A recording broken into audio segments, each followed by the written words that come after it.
We will begin now for liquids. All right, so although most abundant, liquids are the most abundant on Earth, it's the least common state of matter.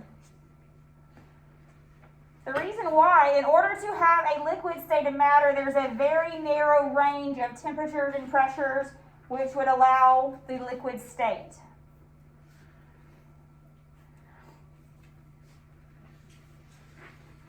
We'll see this whenever we're doing phase diagrams later this week, but how just by changing the temperature or the pressure of a substance, you can then change to a different state of matter. So the range for temperatures and pressures is very narrow for the liquid state.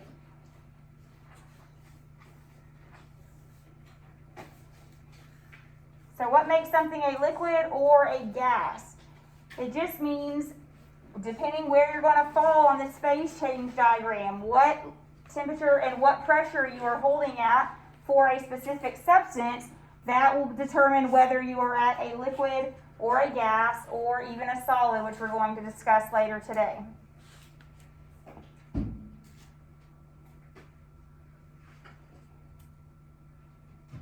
What do you think else determines a liquid or a gas, or that temperature, in order to have a liquid or a gas state of matter? What have we been talking about?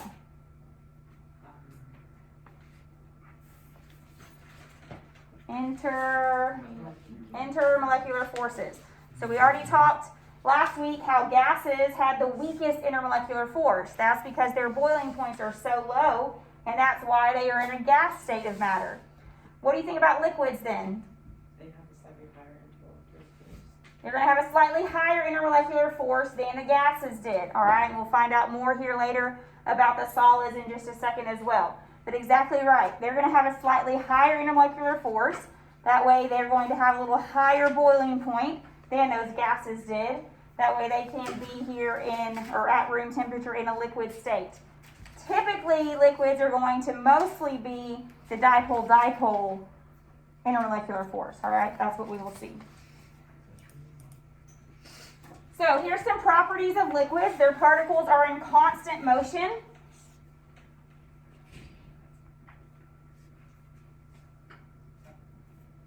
Number two, their particles are closer together than gases. And the reason why, we just talked about it, they have stronger attractive forces, stronger intermolecular forces. So because of these stronger intermolecular forces, they have more attraction. We know when we talked about gases and the KMT, in order to be an ideal gas, right, we couldn't have any attractive forces. Some gases have slight attractive forces, but in liquids it's even stronger in order to hold those molecules together.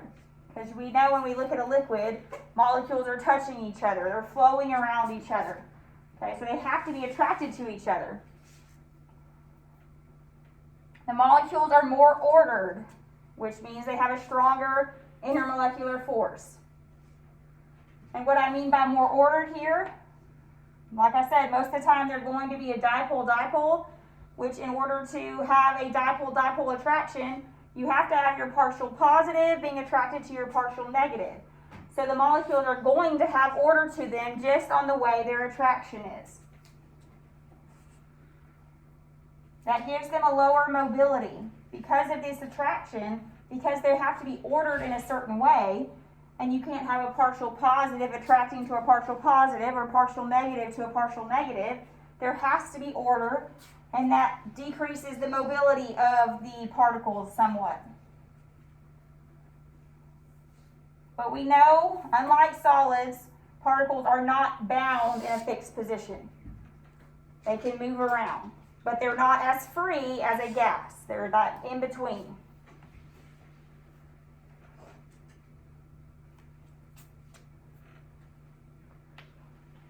Any questions on the properties of liquids? All right, so we discussed this when we were talking about gases, but liquids are also fluid. They have fluidity, meaning the particles can flow past one another. Yes, there are forces of attraction still in them, but not strong enough that the particles aren't allowed to move. Liquids have relatively high density, Definitely higher than the gas, because once again, when we talked about the density formula, we knew that the mass of a liquid is greater than the mass of a gas because those particles are combined and closer together. So that's going to naturally give us a higher density for liquids. We have relative incompressibility. Okay, so the particles are already packed close together, so it's going to be hard to compress a liquid. You can do it some, like a bottle of water I talked about. You can squeeze a bottle of water that's filled with water some, but not nearly as much as a bottle that's just filled with air. Okay, so it's relative. It's not incompressible. We'll talk about solids. They're going to be incompressible, meaning you cannot compress them. And they're not compressible. They're kind of in the middle. They have the ability to diffuse. So remember, diffusion was that random mixing of molecules. So liquids do have the ability to diffuse. If you pour two liquids together, they will start to spread. Or if I have water and I put some drops of food coloring in, eventually the food coloring, right, will spread and take over, and you'll have red water. That is just a sign of diffusion, okay? The two liquid particles are able to mix spontaneously. But it's going to be slower than gases. And the reason why is because of the attractive forces of each of the liquids. They try to keep them attracted to themselves, but they're not strong enough and will be overcome and will be able to mix.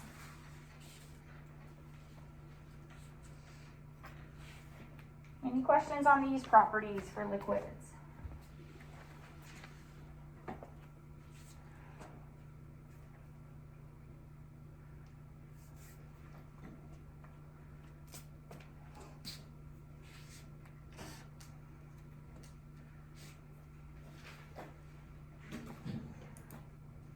All right, surface tension is a new topic that we're going to talk about this chapter.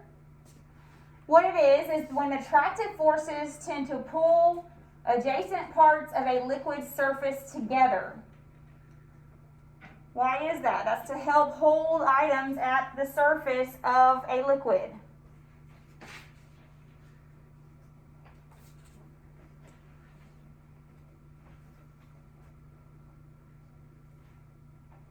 So surface tension, what the definition of that is the energy required to increase the surface area of a liquid by a unit amount. So it's how much energy is needed to keep the surface of that liquid or I'm trying to think how the best way to say it, to keep the surface area tight, to have tension on it, to not let objects fall. Particles are drawn to the body of liquid, creating a sphere.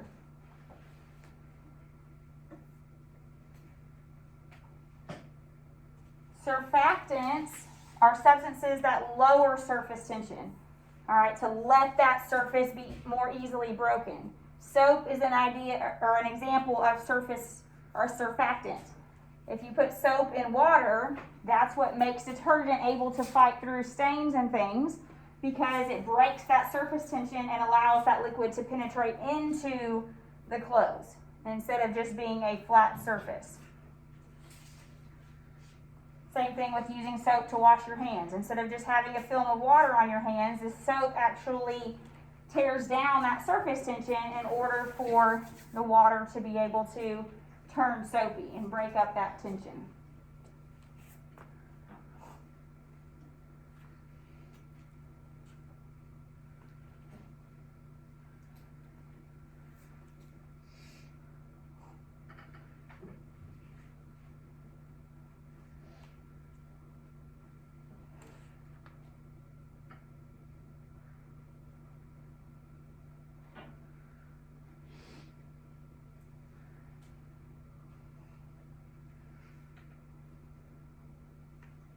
That's one property of a liquid that neither gases or solids have, is that surface tension appears in liquids.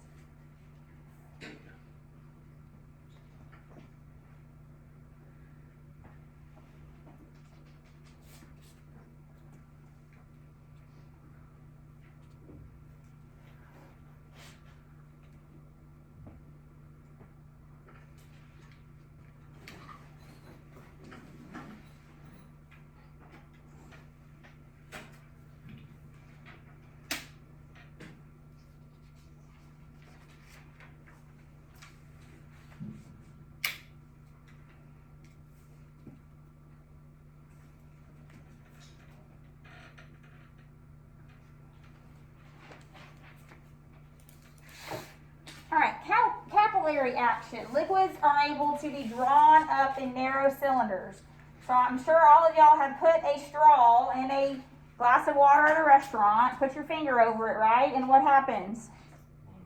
The water stays up there, okay? That is because the drink is being drawn up the narrow cylinder because of this property called capillary action. There's two different forces at work here. I'm sorry, you can go back. Okay.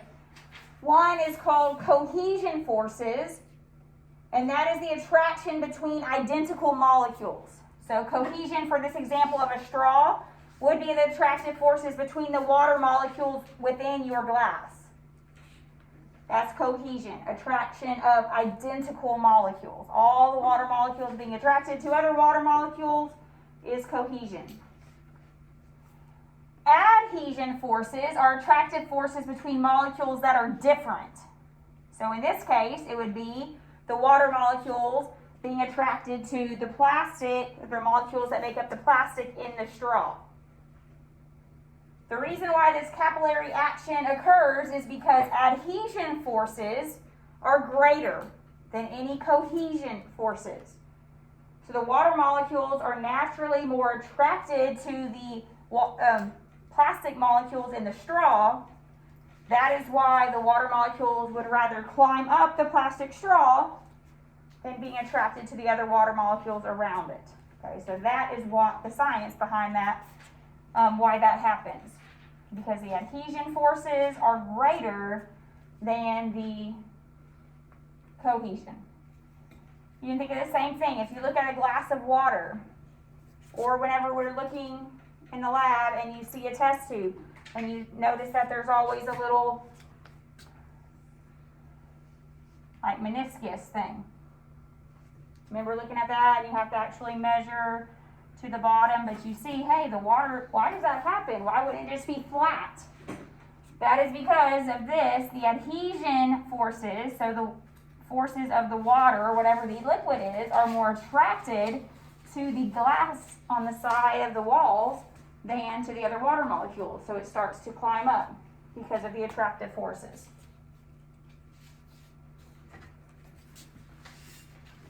So it happens in straws, it happens when you're measuring liquids. And a glass of water would be the same thing, it's just not as dramatic. You can't see it as well in a larger glass of water. But that's what's happening.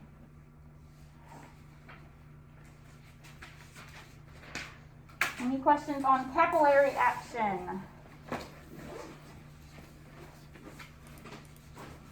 All right, viscosity. Viscosity, you've probably heard this term before. It is the measure of the resistance to flow. So how resistant is this liquid to flowing? You've probably heard of syrup being described as a substance that is very viscous, right? Because when you try to pour that, it pours out very slowly.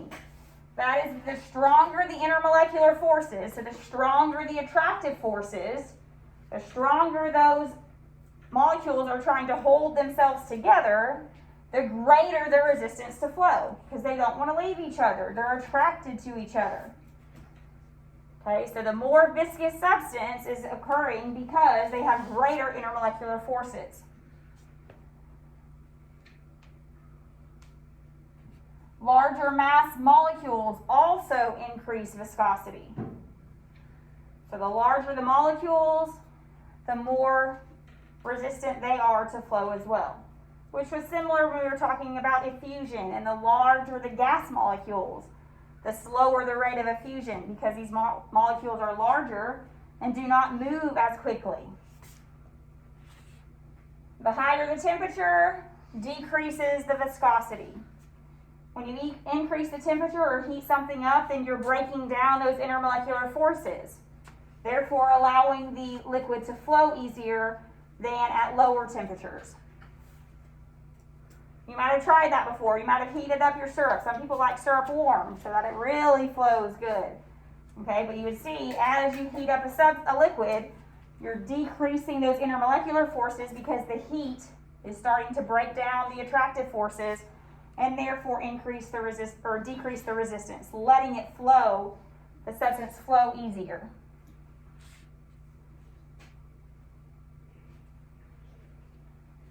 Any questions on viscosity?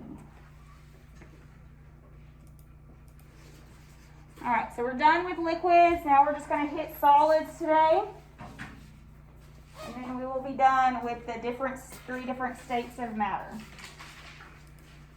All right, so obviously we've talked from gases to liquids. Solid is going to be at the very extreme of gases, okay? So gases were not packed. The particles were very spread apart. Well, now solids are going to be the exact opposite.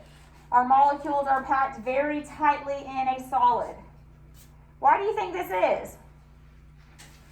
Based on intermolecular forces, why do you think solids are very tightly packed? Stronger attractive forces or weaker? Stronger, okay? All the intermolecular forces exert stronger effects in solids. So we're going to have the strongest type of intermolecular forces for solids. The forces, because they're so strong, because it's the strongest of all attractive forces, they're going to hold these particles in fixed positions. Therefore, solids are only going to exhibit vibrational movements around fixed points. So you know, as you see a solid, you don't see anything moving.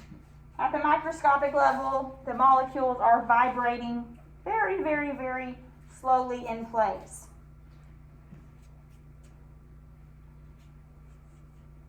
The more order that these particles are in, the stronger the intermolecular force, because the stronger the attraction.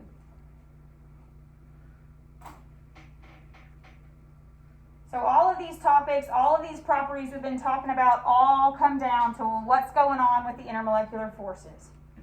The stronger the intermolecular forces, the stronger the attraction, and therefore you can explain the different properties that way.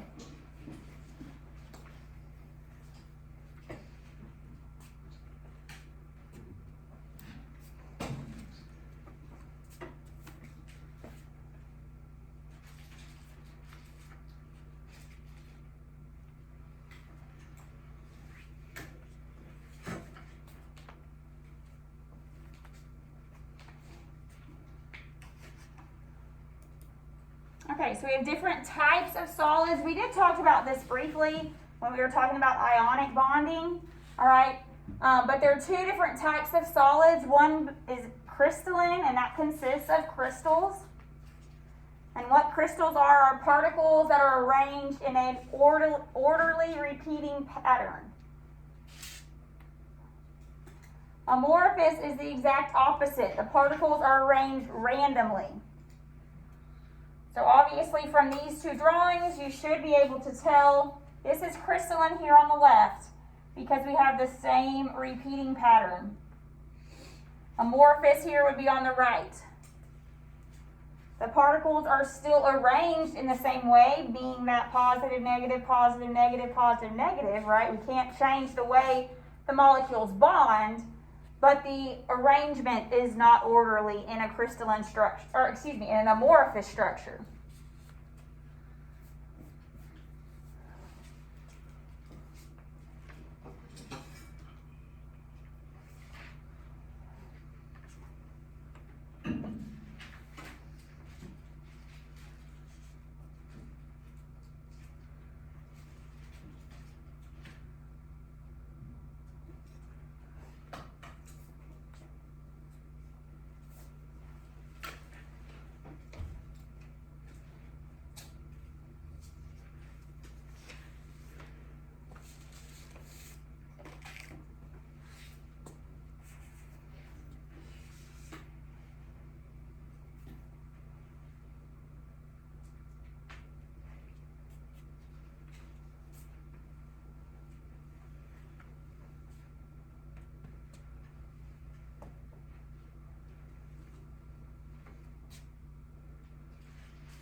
Okay. All right, so some properties of solids now. Solids have definite shape and definite volume. So just as we talked about in chapter 1, the very beginning of this year, we said a solid, no matter where a solid material is placed, it's going to hold the same shape and the same volume. Crystal solids are particles that are packed into the crystal lattice structure. And remember, we used that term here when we were talking about ionic compounds.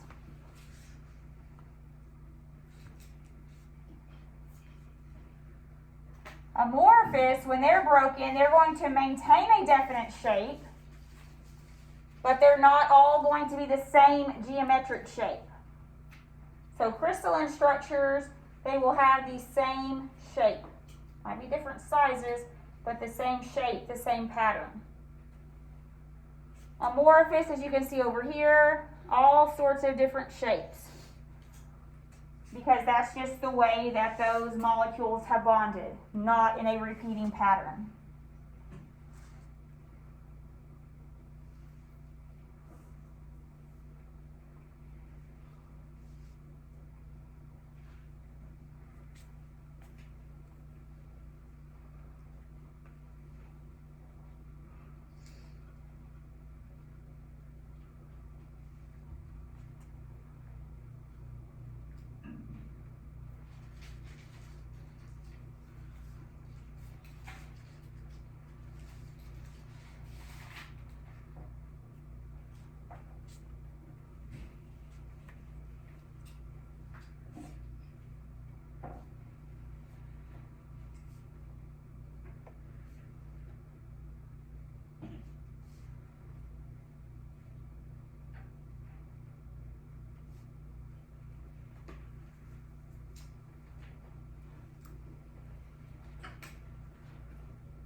All right, so one other thing about solids, we have a definite melting point for crystalline, okay, specifically for crystalline. The melting point is when solid changes to a liquid, which we're going to talk even more about phase changes together on Wednesday. All right, but we know melting is when a solid goes from a solid to a liquid state by adding energy as heat. Okay, you heat up a substance, we go from a solid to a liquid. So the melting point is the point at which this solid becomes a liquid. Okay, the point when you first see that first molecule melt. The reason why melting points occur and why a substance will melt is because the kinetic energy of particles, so once the temperature increases, remember the particles start moving faster, they have more energy. So the particles start slowly speeding up more and more and more. So the melting point is the point in which the kinetic energy of the particles overcomes the attractive forces of those particles. At that point, when you have so much kinetic energy, all right, that the intermolecular forces start weakening, all right, and then breaking, is when the substance will change to the liquid state. So for crystalline, remember, because they are a regular repeating structure, they have a definite melting point. For amorphous solids, because there is not the same structure, we have no definite melting point. The substance will melt, but it's not a specific temperature for every substance, for every molecule.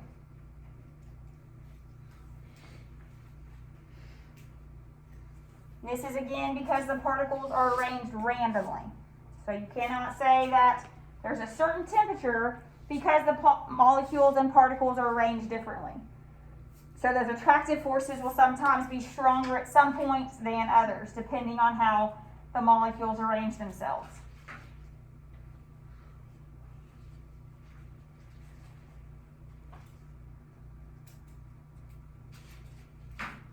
But regardless, all solids will have the highest melting point of any other substance because of those higher attractive forces, higher intermolecular forces.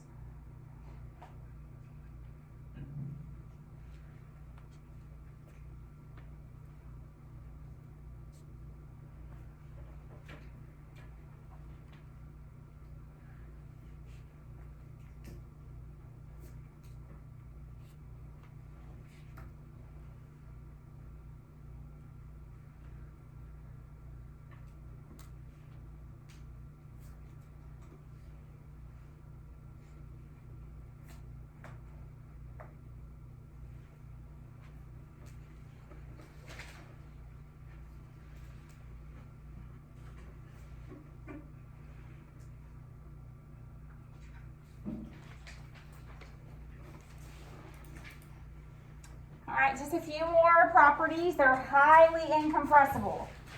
So we said that liquids were had partial incompressibility. Solids are very highly incompressible. If you try to compress that desk, it would be pretty much impossible unless you use some other machinery or something. But in general, solids are highly incompressible. They have an extremely high density, again, because the particles are packed so tightly that their mass over the same volume versus a gas or a liquid or than a solid, their mass is greater because the particles are packed so much tighter and compacted in there. They have a low rate of diffusion. So once again, remember diffusion was spontaneous mixing of particles. Well, this is pretty much not going to happen in a solid. 1,000,000 times slower than liquids or gases. Again, because of the strong attractive forces holding the solid particles together. So if you put two solids together, they're not just going to spontaneously mix because the attractive forces of each solid are holding them together. So once again, this is almost the exact opposite of gases, right? And then our liquids were kind of the middle point of both the solids and the liquid, or in the gases. So two different extremes from the gases, liquids are in the middle. All right, crystalline structures are used to show arrangements in a crystal lattice structure. So we kind of said that crystal is made up of crystal structures based on the crystal lattice. A unit cell is the smallest unit of the repeating pattern over the entire crystal. So I believe the one you're looking at was more like a hexagon. So that would be the unit cell because that is the repeating shape of the molecules. So whatever shape is repeating, that is considered the unit cell. It would be different for any type of crystal lattice structure. But if it's a true crystalline structure where it is repeating, it would always have just one shape repeating throughout that substance.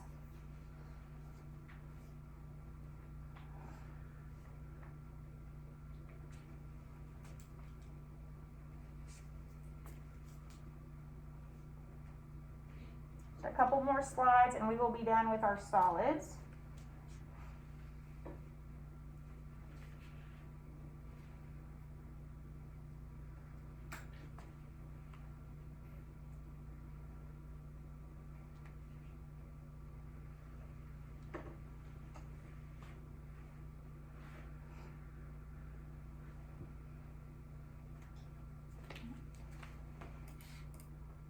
All right, we're just going to go through 4 types of crystalline solids and then we'll be done. So ionic is the first type of crystalline solids. We know what an ionic compound is. Same thing for a crystalline solid that is ionic. Same thing for our ion that we discussed when we were talking about intermolecular forces. So here we have a positive and negative ion packed together in a repeating pattern. They are hard, they are brittle, they have the highest melting points of all, and that is because that attractive force, ion-ion, is so strong. Okay, so this intermolecular force for an ionic crystalline structure would be the strongest of all. MgCl2 is an example. NaCl, sodium chloride as in salt, would be a great example of an ionic crystalline structure. Any type where we have a positive and a negative charge bonded together in order to form that ionic repeating pattern.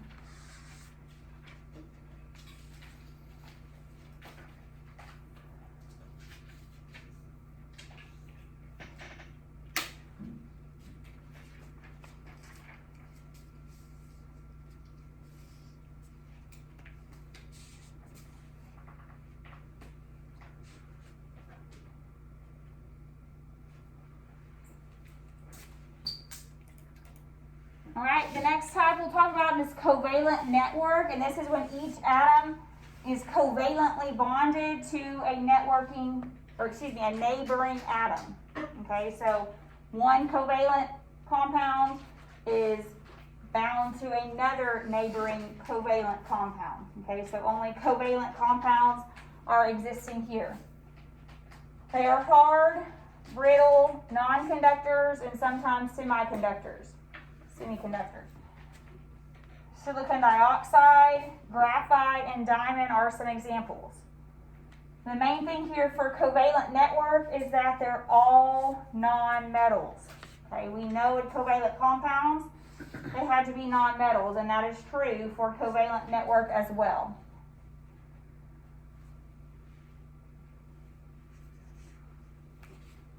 Graphite and diamond are made up of carbon, which we know is a non-metal. Okay, so always non-metals in our covalent network.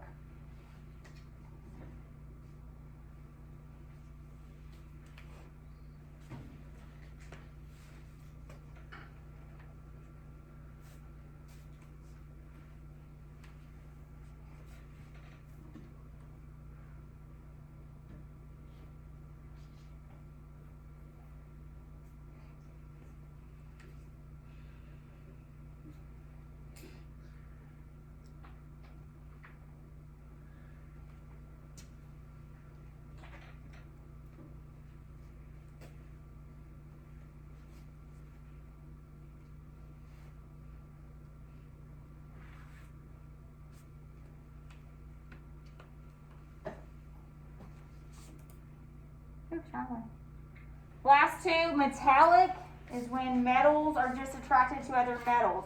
Basically a metallic substance, copper, iron, any substance that is all metal, okay, or made up of one type of metal, occurs because metals are held together by a sea of electrons.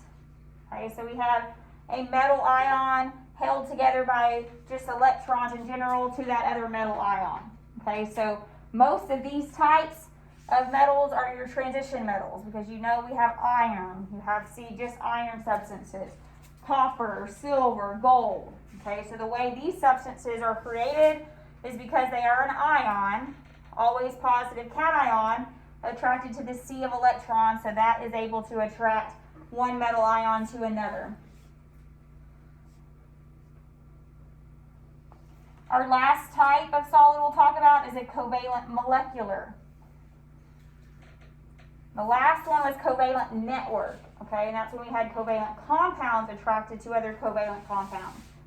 This is individual molecules held together by intermolecular forces. So they are the weakest of all, low melting point, they're soft, and they are also good conductors.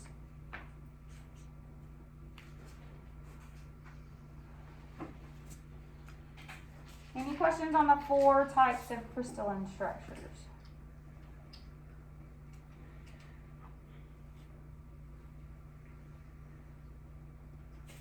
So it kind of went in order there. Ionic's going to be your strongest, covalent network will be next, then your metallic, and then covalent molecular would be the weakest.